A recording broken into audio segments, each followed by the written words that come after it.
Permezz tal-Inizjattiva Ewropea għal Malta, żgħażagħ ta' bejn 18 u 29 sena li mhumiex parteċipi fis-suq tax-xogħol u mhumiex qed jistudjaw jew jitħarġu qed jingħataw l-opportunità li jgħixu u jaħdmu barra minn Malta.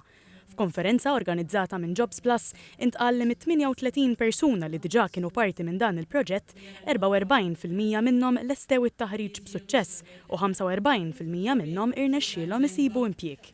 Juan Gambina li qed imexxi l-proġett spjega li fuq perjodu ta' 90 ġurnata ta' taħriġ iż-żgħażagħ ikollhom esperjenza ta' 60 ġurnata xogħol bi 30 siegħa fil-ġimgħa f'pajjiż ieħor, fosthom fl-Italja u fi Spanja.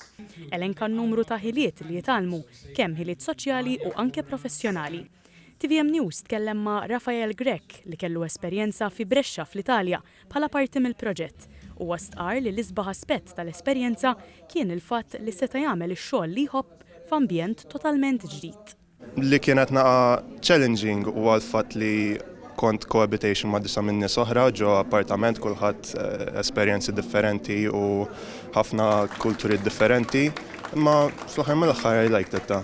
Maria Couto Escudero, waħda mill-imsieħba tal-proġett, spjegat li l-kollaborazzjoni ta' Malta għenet ħafna lill-organizzazzjoni tagħha Nexus. Since the beginning, even before starting the mobility phase, our connection with the team Job Plus was super in, and we also shared the same educational approach.